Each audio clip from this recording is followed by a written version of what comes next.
It started like any other quiet Sunday morning. My wife and I were just finishing up breakfast when we noticed a woman pacing in front of our driveway. Arms crossed, sunglasses on, and that unmistakable glare. You know the kind that screams trouble before a single word is even spoken. That was Karen, president of the local HOA we never asked to be part of. We had just moved into the neighborhood a few weeks ago, still settling in, and we hadn't signed anything related to her association. But Karen had other ideas. She marched up like she owned the block, waving some packet of papers and demanding my wife sign on the spot. My wife politely declined, explaining again that our property wasn't legally bound to the HOA, but Karen wouldn't hear it.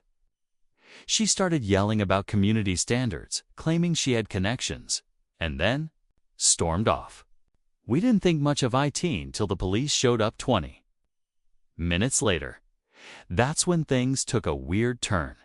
Karen was waiting for them at the curb, arms flailing as she pointed toward our front porch. We stood there, confused, expecting questions or at least a conversation.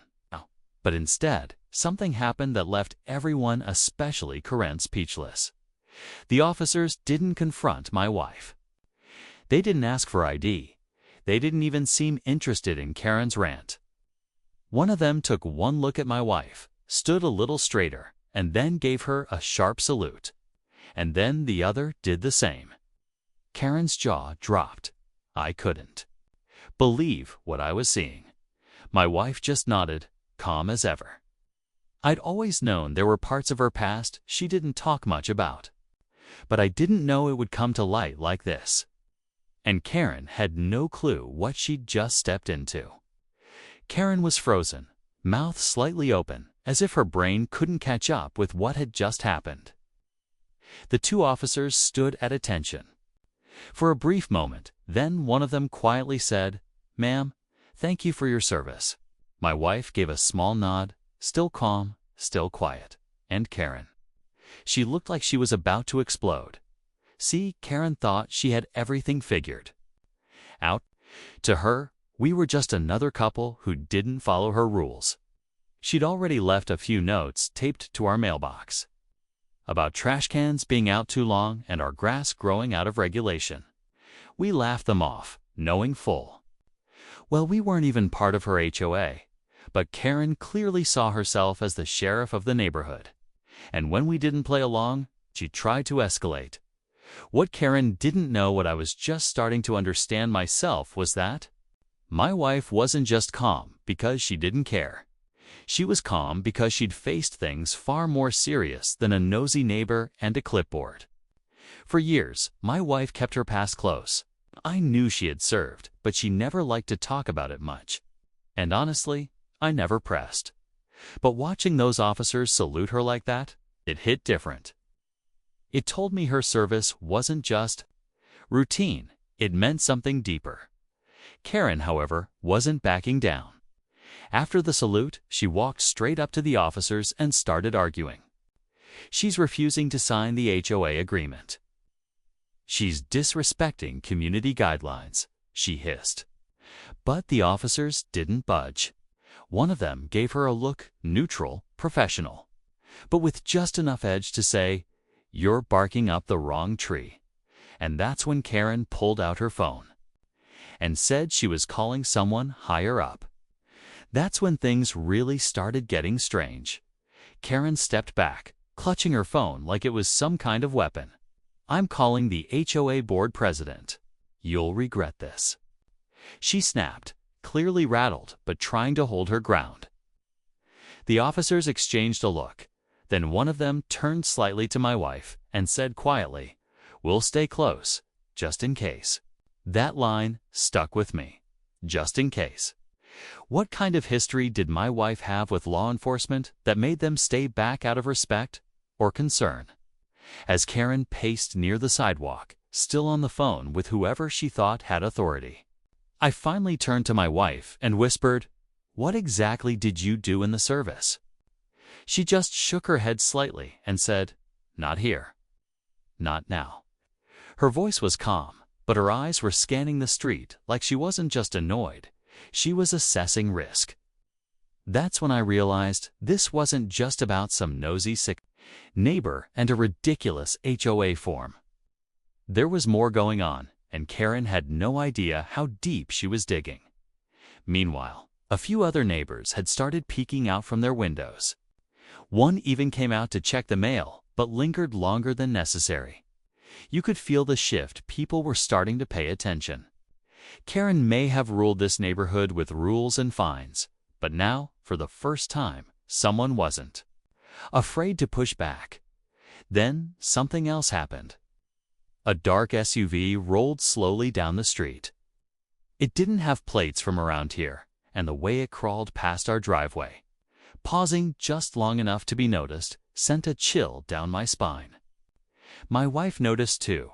Her posture shifted slightly, and she narrowed her eyes. Watching it carefully, whatever Karen thought she was stirring up, she had no idea what she'd just unlocked. And neither did I. The SUV didn't stop it, just drifted by, windows tinted. No license plate on the front, and disappeared down the road like nothing happened. But my wife watched it until it was completely out of sight. I could tell something was off. Her shoulders were tense now, and she muttered under her breath, "That's not local." I wanted to ask what she meant, but something in her tone told me not to push. She had that same sharp, quiet focus I'd seen once before during a storm, when we lost power and she navigated the house with a flashlight like she'd been trained. For chaos, Karen was still arguing with someone on her phone, pacing, frustrated and louder now. She's making a scene. She's scaring people. She's military, but she won't say what branch. She's hiding something. That last part caught me. Karen wasn't just trying to force HOA paperwork anymore, she was digging. Trying to unravel something she didn't understand. And I think, deep down, she felt she was losing control of the narrative. The cops had backed off to the side, arms crossed, clearly choosing not to interfere unless it escalated further. But I could tell they were watching everything. My wife didn't move from her spot. She stood still, one hand on her hip, the other gripping her phone now too, eyes still scanning. The SUV had rattled her. Not in fear, more like recognition. Then another neighbor came outside, but this time he wasn't pretending to check the mail. He walked straight over to Karen. They whispered fast, urgent, and Karen pointed toward our porch again. When I caught it, a man was wearing a security badge, not from the city, but some private agency I didn't recognize. My wife saw it too. Her jaw clenched, and she finally turned to me and said, "Go inside, now." And in that moment, I realized something way bigger than HOA drama was playing out right on our front lawn. I didn't argue. The way my wife said it, calm but firm, left no room for questions. I turned and stepped back toward the door, but I didn't go all the way inside. I stayed just behind the curtain, watching. Something was happening, and I needed to understand. What? Before it got out of hand, the man with the security badge moved closer to my wife. Talking low, his stance too casual to be friendly. My wife didn't flinch. Instead, she stepped down from the porch and closed the space between them. Karen looked smug now, arms folded again, as if she had just handed over control to someone more official. But the tension in the air was thick, and something didn't sit right. That security guy wasn't HOA. He wasn't local law enforcement either. His badge had no town or company name on it. Just a black patch and a number. Then it happened. As they spoke, my wife asked one question, quiet, direct. "Are you still using Bravo routes, or did they move to Echo?" The man blinked, clearly caught off guard. He hesitated, then said, "Echo. 2 weeks ago." That brief exchange sent a chill down my spine. They knew each other. Or at least, they knew the same world. And it wasn't anything related to real Estate or community guidelines? Karen, still clueless. Said something about calling the regional director of the HOA and having my wife formally reviewed. But neither of them were listening to her anymore. The air between my wife and the man shifted. What started as tension turned into something heavier: recognition, and maybe regret. Just then, another car pulled up. This one wasn't slow or subtle. It braked hard, and two men stepped out in suits. No badges, no logos. Just dark sunglasses and earpieces. One of them looked straight at my wife and said, "You weren't supposed to be found." Karen took a step back, and I realized we weren't dealing with an HOA issue anymore. We were in the middle of something buried deep, and now it was coming to the surface. The moment those words left the suited man's mouth, "You weren't supposed to be found," everything around us seemed to stop. Even Karen, who had been running her mouth non-stop for the past hour, froze mid-breath. My wife didn't respond. Right away, she just stared at him, eyes sharp, reading every movement. The man in the security badge stepped back without a word, like he already knew where this was going and didn't want to be in the middle of it. Then my wife finally spoke. Her voice steady but low. "You've got the wrong house, and I'm no longer part of your chain of command." The man in the suit smirked. "That's not up to you anymore. You've been flagged. Someone higher wants to bring you in." And that's when she pulled something from her back pocket. It wasn't a weapon, it was an old, worn leather badge. She flipped it open just long enough for them to see it. Their expressions changed instantly. The second man reached for his earpiece, whispering something fast. The first stepped forward. "More careful now. Why didn't we know you were here?" My wife shook her head. "Because I didn't want to be found. I served my time, did my job, and walked away clean." Until Karen here thought I was some threat to her neighborhood watch schedule. Karen looked absolutely lost now, eyes darting between everyone. "Wait, what is happening? I just wanted her to sign the HOA," she stammered.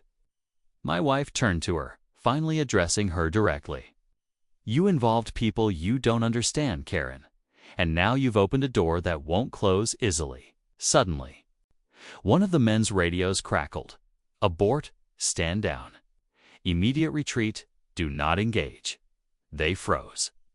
Without another word, the two suited men turned and walked briskly back to the car. No questions. No explanations. Karen tried to follow, shouting, "Wait. You can't just leave. She's the problem." But the car sped off, leaving her standing there, breathless and alone.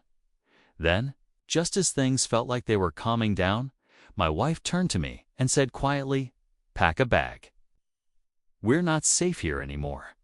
And that's when I realized the real story hadn't even started yet.